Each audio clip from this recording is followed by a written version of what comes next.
Hello guys, Pathanamthitta പുതിയ episode റിവ്യൂയിലേക്ക് സ്വാഗതം. അങ്ങനെ എല്ലാവരും റെഡിയായി താഴെ എത്തിക്കഴിഞ്ഞ് കഴിയുമ്പോഴത്തേക്കും നമ്മുടെ അനാമിക പറയുവാണ്, ഇനി ഞാൻ ക്യാറ്റ് വാക്ക് ചെയ്യുന്ന കാണിക്കാം. എല്ലാവരും അങ്ങനെ നടക്കണം എന്ന് പറയുമ്പോഴത്തേക്കും മുത്തശ്ശി സഹിതം അനാമിക പറഞ്ഞുള്ളൂ എന്നോർത്ത് നടക്കുവാണ് കേട്ടോ. അപ്പോൾ എല്ലാവരും ക്യാറ്റ് വാക്കൊക്കെ കഴിഞ്ഞ് എല്ലാവരും പരസ്പരം കൈയൊക്കെ കൊട്ടി ക്ലാപ്പൊക്കെ ചെയ്ത് ഭയങ്കര ഇങ്ങനെ സന്തോഷിച്ച് നിൽക്കുന്നതാണ് കാണിക്കുന്നത്. അത് കഴിയുമ്പോഴത്തേക്കും നമ്മുടെ നയനയോടുള്ള ദേവയാനിയുടെ പെരുമാറ്റവും അവഗണനയൊക്കെ കാണുമ്പോൾ നവ്യയ്ക്ക് തീരെ പിടിക്കുന്നില്ല. അപ്പോൾ നവ്യ ഓരോന്ന് പറയുമ്പോൾ നയന പറയുന്നുണ്ട്, വേണ്ട ചേച്ചി വിട്ടേക്ക്, ഇനി അത് പറഞ്ഞു എന്തിനൊരു പ്രശ്നം ഉണ്ടാക്കണ്ട എന്ന് പറയുവാണ് കേട്ടോ. കഴിയുമ്പോൾ അവരെല്ലാം കൂടെ താഴേക്ക് വരുവാണ്. താഴേക്ക് വരുമ്പോഴേക്കും ആണുങ്ങളെല്ലാം കൂടെ അവിടെ വരുന്നുണ്ട്. അപ്പോഴത്തേക്കും പറയുന്നുണ്ട്, ആദർശ ഇന്നത്തെ കുക്കിങ് ഏകദേശം വലിയ കുഴപ്പമൊന്നുമില്ലാന്ന് തോന്നുന്നു, നല്ല സ്മെല്ലൊക്കെ വരുന്നുണ്ട്, അവനാ മേൽനോട്ടമൊക്കെ നടത്തുന്നതെന്നൊക്കെ പറയുന്നുണ്ട്.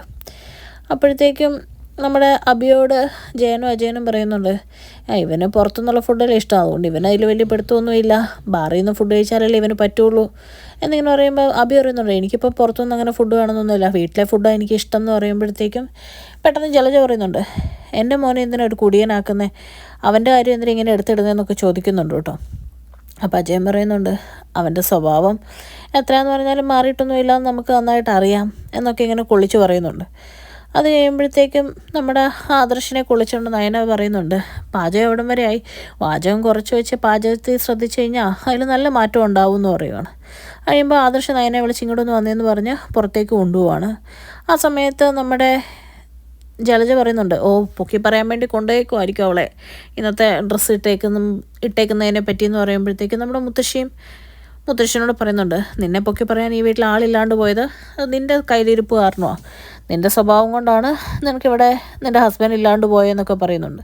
ഇതൊക്കെ കേൾക്കുമ്പോൾ ജലജയ്ക്ക് നല്ല ദേഷ്യം വരുവാണ് കേട്ടോ. പുറത്തെത്തി കഴിയുമ്പോൾ ആദർശം നയനയും തമ്മിൽ സംസാരിക്കും. ആദർശ് പറയുന്നുണ്ട്, എനിക്ക് ഈ വേഷം കെട്ടൊന്നും ഇഷ്ടമില്ല, നിന്നെ സാരി കാണാനാണ് നല്ലതെന്ന് പറയുമ്പോൾ നയന പറയുന്നുണ്ട്, ഇടയ്ക്കൊക്കെ ഒരു ചേഞ്ച് വേണ്ടേ, എന്നും ഓരോ കോളത്തിൽ നടക്കാൻ പറ്റുമോ എന്ന് ചോദിക്കുമ്പോഴത്തേക്കും അവരൊന്നും രണ്ടും പറഞ്ഞ് ചെറിയ വഴക്കാവുകയാണ്.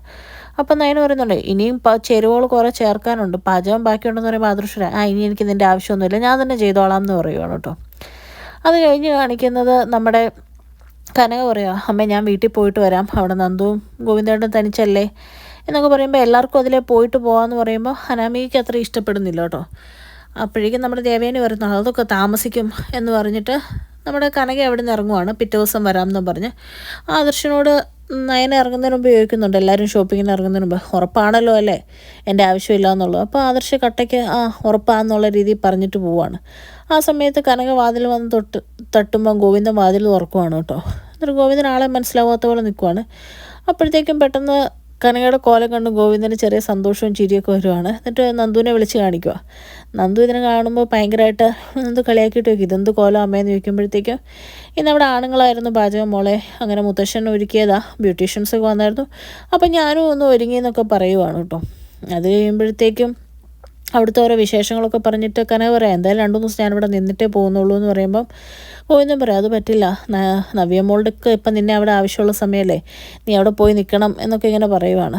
എന്നിട്ട് കല്യാണത്തിൻ്റെ വിശേഷങ്ങളൊക്കെ ചോദിക്കുമ്പം ഇതൊക്കെ കേൾക്കുമ്പോൾ നന്ദുവിന് ചെറിയ വിഷമമാവുകയാണ് കേട്ടോ. അപ്പം ഗോവിന്ദൻ പറയുന്നുണ്ട്, മാറിയെന്ന് പറഞ്ഞെങ്കിലും ഇവൾക്കുള്ളിൽ ഇപ്പോഴും വിഷമമാണ്, ഇവളെപ്പോഴും സങ്കടപ്പെട്ടൊക്കെ ഇരിക്കുന്നതെന്ന് പറയുമ്പോൾ കനക എന്നിട്ട് പറയുന്നുണ്ട്, മോളെ നിൻ്റെ മാറ്റം ശരിക്കും മാറിയെന്നുള്ളത് നിൻ്റെ ചേച്ചിക്ക് വാക്ക് കൊടുത്ത പോലെ തന്നെ നീ കാണിക്കണം, അല്ലാതെ ഇടയ്ക്ക് മനസ്സിൽ ചാഞ്ചാട്ടമൊന്നും വരുത്തരുത് എന്നൊക്കെ പറയുവാണ് കേട്ടോ നന്ദുവിനോട്. എന്നിട്ട് നന്ദുവിനോട് പറയുന്നുണ്ട്, അത് മാത്രമല്ല അനാമിക്ക് ഒരു കാരണവശാലും സംശയം തോന്നരുതെന്ന് പറയുവാണ്. അത് കഴിഞ്ഞ് പിന്നെ കാണിക്കുന്ന അടുക്കളയിലെ സീനാണ്. ഇപ്പോൾ അവിയലുണ്ടാക്കാൻ വേണ്ടിയിട്ട് എന്താ ഇനി ചെയ്യേണ്ടതെന്ന് ചോദിക്കുമ്പോഴേക്കും ആദർശ് നനയില്ലാത്തതുകൊണ്ട് ആകെ പെട്ട് നിൽക്കുവാണ് കേട്ടോ. അപ്പോഴേക്കും ആദർശ് പറയാം, കുറച്ച് ആലോചിക്കാൻ കുറച്ച് സമയം വേണം, കുറച്ച് സമയം താന്ന് പറയുക. അപ്പോൾ അവരെല്ലാം ചോദിക്കുന്നുണ്ട്, ഇത്രയും നേരം ഇങ്ങനെ അല്ലല്ലോ പടപടയെന്ന് ചെയ്യുന്നുണ്ടായിരുന്നല്ലോ എന്നിങ്ങനെ പറയുകയാണ്. അപ്പോൾ അജയൻ പറയാം, ലാസ്റ്റിന് വല്ലോ കഞ്ഞിയും ചമ്മന്തിയും പയറൊക്കെ ഉണ്ടാക്കി കൊടുക്കേണ്ട അവസ്ഥയാവുമെന്നാണ് തോന്നുന്നത് എന്നിങ്ങനെ പറയുമ്പോഴേക്കും നമ്മുടെ അനി എവിടെ ഇരുന്ന് പറയാം, എങ്കിൽ അവർ നമ്മളെ കഞ്ഞികളെന്ന് വിളിക്കുമെന്ന് പറയുമ്പോൾ മുത്തശ്ശൻ പറയാം, അത് നേരെ സ്വന്തമായിട്ട് ഉണ്ടാക്കാൻ അറിയാൻ മേലെങ്കിൽ ഒരു അടുക്കളയിൽ കയറി ഒരു കാര്യം ചെയ്യാൻ അറിയാൻ മേലെ കഞ്ഞികളെന്ന് വിളിച്ചില്ലെങ്കിലും വലിയ കുഴപ്പമൊന്നുമില്ല, അത് നമുക്ക് ചേർന്ന് പേരാന്നൊക്കെ പറയുവാണ് കേട്ടോ. ഇതൊക്കെ കേട്ട് ആദർശ് ഇങ്ങനെ ചിന്തിക്കുക, പക്ഷേ അവളെ പിണക്കണ്ടായിരുന്നു, എങ്ങനെയും വിളിച്ച് ചോദിച്ചാലോ, അല്ലാണ്ട് ഇന്നത്തെ പരിപാടി നടക്കുകയല്ല എന്നോർത്ത് ആദർശ് ഇങ്ങനെ ചിന്തിച്ച് നിൽക്കുന്ന കാണിച്ചുകൊണ്ടാണ് കേട്ടോ ഇന്നത്തെ എപ്പിസോഡ് അവസാനിക്കുന്നത്. ചാനൽ ഇഷ്ടപ്പെട്ട് കഴിഞ്ഞാൽ ലൈക്ക് ചെയ്യാനും സബ്സ്ക്രൈബ് ചെയ്യാനും കമൻറ്റ് ചെയ്യാനും മറക്കരുത്. Thank you.